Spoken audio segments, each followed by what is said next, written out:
एक बार की बात है, जब जंगल के पास एक गांव में एक गाय अपने बछड़े के साथ रहती थी। गाय रोज सुबह जंगल में घास चरने जाती और शाम को वापस अपने घर आकर अपने बच्चे को दूध पिलाती।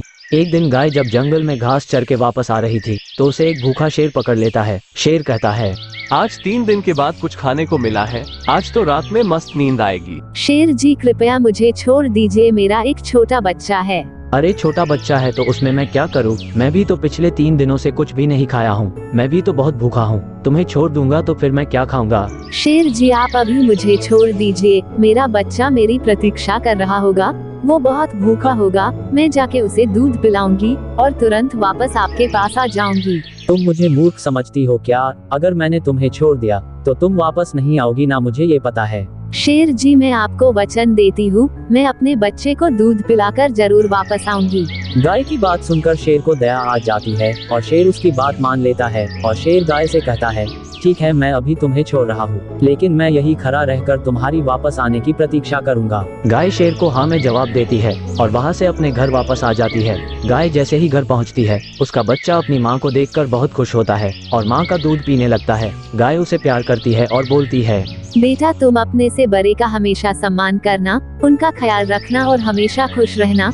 क्या पता मैं आज वापस आऊंगी या नहीं। और गाय वापस जंगल चली जाती है। जंगल पहुंचकर गाय देखती है कि शेर वहां नहीं था जहां वे दोनों पहले मिले थे। गाय कुछ देर तक शेर को आसपास ढूंढती है, लेकिन जब शेर नहीं मिलता तो गाय शेर को आवाज लगाकर बुलाती है। कुछ देर आवाज देने के बाद शेर को गाय की आवाज सुनाई पड़ती है। शेर गाय के पास आता है और गाय को वहां खड़ा देख आश्चर्यचकित रह जाता है। अरे गाय तुम वापस आ गई, मैंने तो सोचा था कि तुम वापस नहीं आओगी। शेर जी मैंने आपको वचन दिया था कि मैं वापस जरूर आऊंगी, तो मैं वापस कैसे नहीं आती? आप भी तो 3 दिन से भूखे जो है।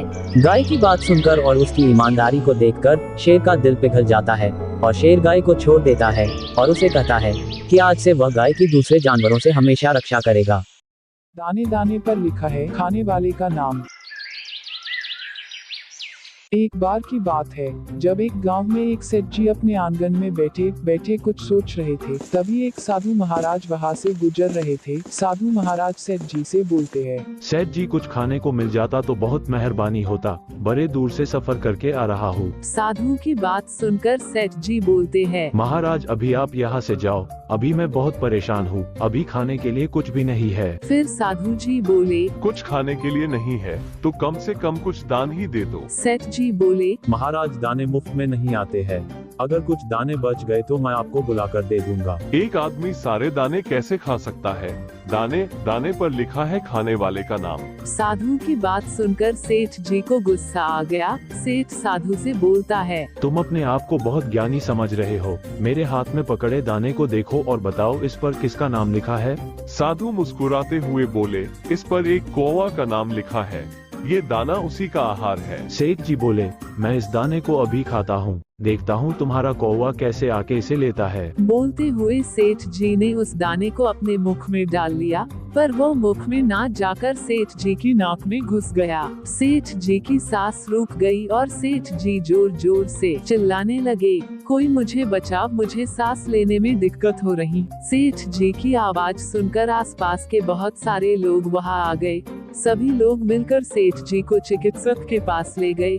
चिकित्सक ने अनाज का दाना निकालकर बाहर फेंक दिया और जैसे ही चावल का दाना बाहर गया, तुरंत एक कौवा आया और चावल का दाना को लेकर उड़ गया और पास ही की दीवार पर जाकर बैठ गया। साधु भी वहीं खड़े थे और सब देख रहे थे। साधु जी सेठ जी से बोलते हैं, सेठ जी देखिए ना उस दाने पर किसका नाम लिखा था। सेठ जी को अपनी गलती का अफसोस हो गया।